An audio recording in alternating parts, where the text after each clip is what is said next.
Yeah, we still on Poleeno Multimedia, Media, and Asare 500. Hotel wedding, I see, and you go so away, Asantia Chimago, Hano Hotel, Ababefa,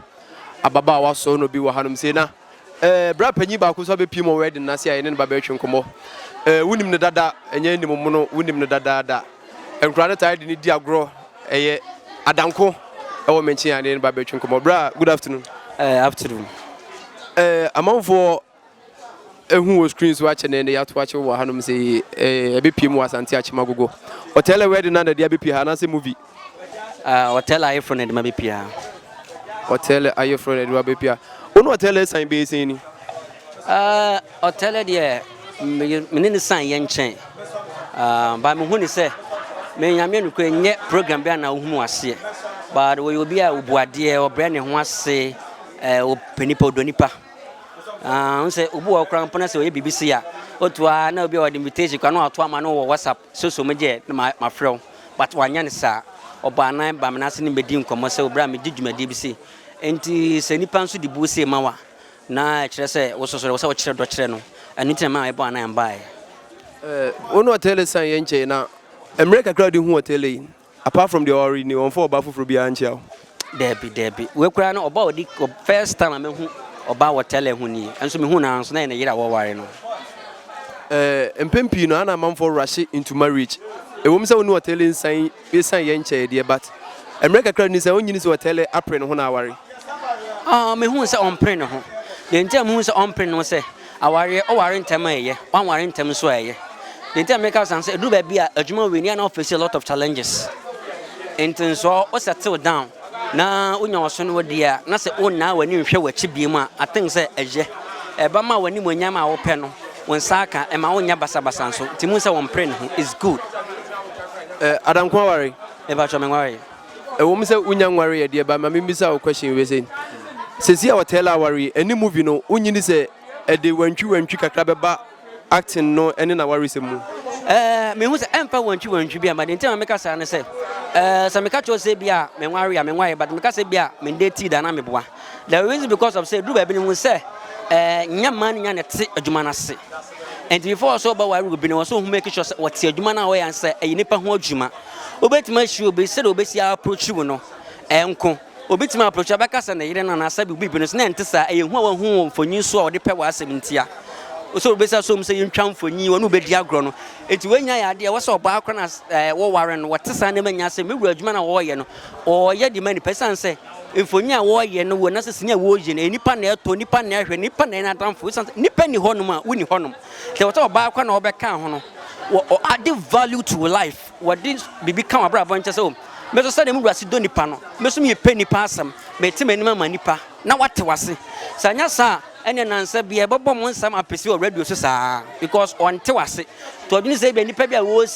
siri hia wana say bibia no sabe say bo yo bibia na bibi saa enso de wote adwuma na sen de onim say me wura adwuma no ye na okọ na obafia oye media said ye wo ye slim kakra na say won so no on say ana ye ka say se be ma ye tiatia na kire say bia otimi bo adwuma wo mpam ye na akasefo ndia no munya de wo hwe hotel a aware mu agudie no ebekosai me no to me ni de ye mfa kase anya hwe de ntam se mfa kase anya me say me life me mfa oba slim pada tambia me pe medium anasa de oyai but the ntam make us an say ye say esukito e yiri me fa kase because so o cheke bia Muslim ni me dia obeka se bia se do sun zan netie but se me ginam na se ma hye 90 minutes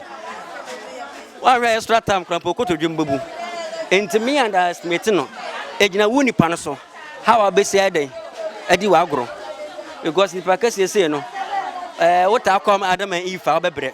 we hia sit on the throne kwase bi di machi so no anasa banche da ho aba anasa bicycle na scissors entenya woni paso menim those kind of articles ni nyina enti no we ya nya bedi for me court wonum hotel wife no ono so te so hotel anasa usa on so te so ono enti me ma me kasa atali no because equational balance sign no aye over hypotenuse no enti befa equational balance enti befa amanfo Adanko ne ne twonko mo me se wo hu Adanko e wo screen and answer TV so wache Adanko e kwose yin fa they tell say on say man fa na me fa mani ba ko hwetuom sans sinitwa ne de na wo ne no me talent me gift nyankopon de ma me ba me ma dwen se me di dwa kakra nso akaka ho anti me say afa me di electrical appliances in back account to say TVs speakers blenders that's those kind of home appliances no kan ba no this kind of thing e be come adwuma me ye no ho for marketing side so that be ya nso be boa me because untim for ni ba kwan den e hwetuom enti manage business ho nya no nkwa manage business no per se plus because enipa de nyankopon bɔ kwan ne to ma wa e wo so wo so do adwenye bibi because nya be man ho ani bre no nya one de ma pɛ no on de obri ni mogani ayo adwuma tim pese me bri mogani me pese me depend on obi maka say me hunu yanka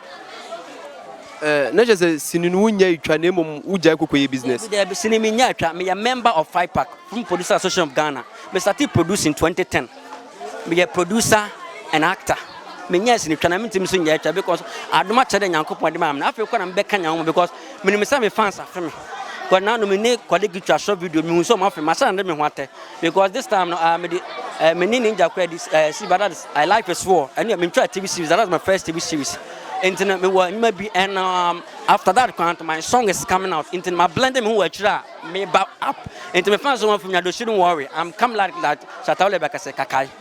let's just also a musician oh music na there na adadam ya dia na me pe because many aboa for hen and take akra into that time okay na enye music but na me tada dem na yam de na tufu ni abawo mu ento hwe video bi te say adwa bi na no drama ni bi wo me na mtwaye time changes akwasem pofoje nwom no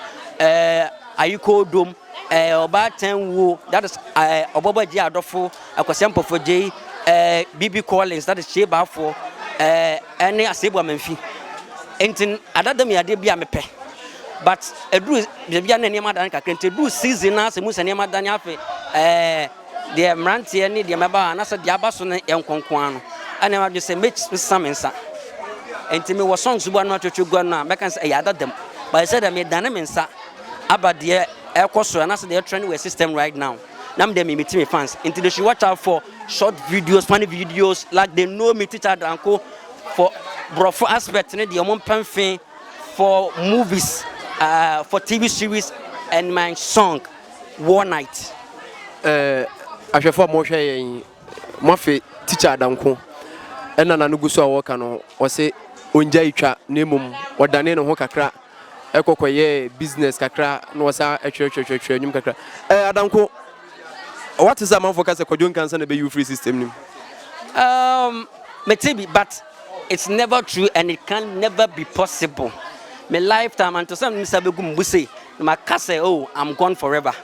but some make us obey be ntimi nyim free so me free no be aso ntimi nyim free da because no matter who you are someone's reason to smile entino say dem tie bia no me my fans say dem tie bia no o madofo entino ana adwuma is about blending how you blend yourself say oh this is what I can do and yes say bia me side nko ayewe metim so ayewe ana metim do ade aka ho and na kire woni pa ko ayo and na kire how creative you are into obi antim man you feel say asemesi ana obenti nevertheless over 0 degrees Celsius Adanko na me your biggest fan pa kosi se me hu se afi me hwe me bie me TV a me hu Adanko so e de na ma Adanko call from on say make us industry no Abraham started acting no me the producing kan kakra na one time I producing so we are actor in Ghana here now started producing now on say producers like the same can say me a member of obeko meeting you are there with the producers me wa kan obeko ni ba fo wa miracle mu nya de onom so they see you as a producer and then you do be a producer because of frock and they say bia obe producer wonu mu abai any saa niam nti ya na de hu de omu say producer nti bo kwa na obi cast bo kwa na so hu say bia effect but me fra ko say they we produce o obejima board on no board on nti ya na edu bia no so nya nsunsanso e wo so nti no sometimes do bia na was say we push now blend like blend one na say bia letting crop because untimi ko bia fen ka asem ngu na som and I'm who said, I'm a drone, so no, me actor, my acting, me the producer, because some titi will be industry because my production house, meeting from talent in Kwasha that come, not my selfish. I was some titi will be now, also a day, ever out. Adanko say, me who funny scenes be 1 2 bia was start here wuchucha. One was start here wuchucha since Nana say you be na make say afawa or the wuchucha. A colleague and me chamano. Answer colleague will be a me panasem. We are down for you.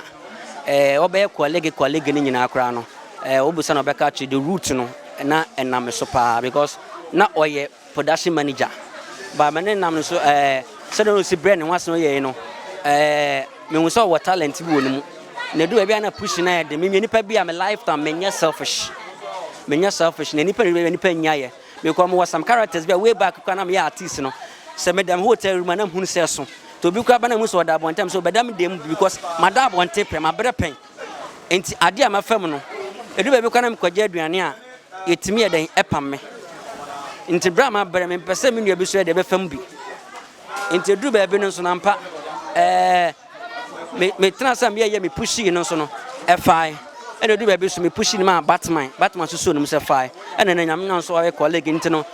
odo am wo ma no entwa na ntimi so ntwa because one nipo timfa phone from brother wo here any 1 minute me do ne nchen go bo my friend come my excuse but ono de ofa phone from me so friends see obeba o won kaye me so won kaye sanete enti me pena sempa okay yeah me misa Adanko movies bi wo honoma eba out aye hwe ni mo wodi kan ka se wo twa series bi but movie bi honoma why eba enene chine ya apart from funny scenes now on the colleague twa no I can't series na nyamia me series kra Ninja Productions but how our story is here no and I'm dedicating mo say I will shoot that series before I go on for the next because nipa be frame on their TV series but me call for that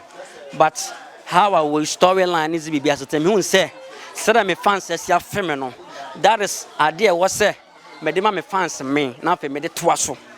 ha inteno na hunu sa but for me so far there movies on the way yeah me am I shoot and me shoot no that is B area once I make me producer and I want to bring talents out inteno and once I honum so make in the system inteno e honum inteno me dey me pre my question to you, Cote d'Ivoire, but how production at Cote d'Ivoire? Yeah, it was. I shot the movie. It was a Ghana and French collaboration because sometimes I want challenging. Yes, oh yeah. Yes, I want to know food and never be one man. Yeah, I want to make movies nipa, but up to now, me release wa Ghana. To go home wa Ghana, I didn't say my secretary. I mean secretary now. You be many brojuma, and I'm very forceful. All right, thank you so much. Intimate challenging. Yeah, tennis and also yeah, what secretary? I need to be creative. Yeah. Adanko sekete nai Adanko guso a oye adwuma ne bre adwuma no oguso Adanko Ghana hanum se die ebeka se bia wo free screens you see wo fi se e de be na wo nan tia so a ebe se push you about out menim se Ghana for die me brofo no die atre omanum and nobody can quench that naturality man brono phone in my head no nobody it's talent from God and to me say for that me teaching aspect brofoness teaching aspect ne dear me say me tell say kima Ghana for back guys the guy is back and I'm back for good Adanko final words at be mahwe for na ye jaw final words me person me mahwe for nyan say Adanko me free system no na me free mo and mo being kase bia l0ve Kumawood anase no obia wona adam anadofo me metrasia me praise me shira obia because so mo ma system ni mu a emu ntimi nya de Cristiano Ronaldo nkwanti mabo e ma Real Madrid na Juventus na de enhye e wo so mba system no na wo so team polish ye na challenge timi koso na movie mu ye de eni kwa say one way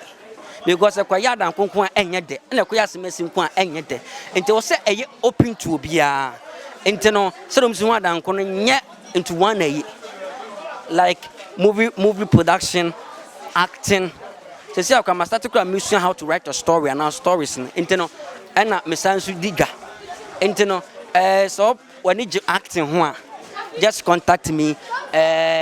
open say program bi and I'm be host ma and I'm MC ma just contact me. I'm into everything and you know for say me ka say be person acting and as we person pushing into even there I think so I have to give my number for the bear because we are young talent need be one more about industry ma bre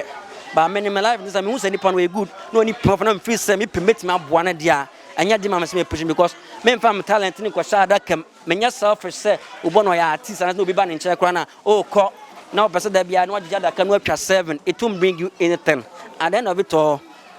oye dan say the santo ko oye na abedu yeso no oye dan onchene bo intino my contact is 0249 225682 0249 225682 o person actor o person ya actor ananse bia udi program o person me meye emisana program bia person what one sa frame that is my number me do me fans nyina omo watch out me nya omo they say them my blend them ho what they know they see they saw they hunu me is over honey abro so kra nam de ba Adanko si abro so kra no ba wo kan bibi say otonto home appliances ne sa ne man ye pe bia yefa ne benya bi o pe bia oba pankro no abenya bi oba take so abenya bi yeah okọ pankro no se okọ take a ubenya home appliance bia wo pe bia every store ni din say Enter Star hona benya home appliances ya Adanko se so ba Poleeno Multimedia emre pe me be se hia o Mate Radin Shram no nya mukase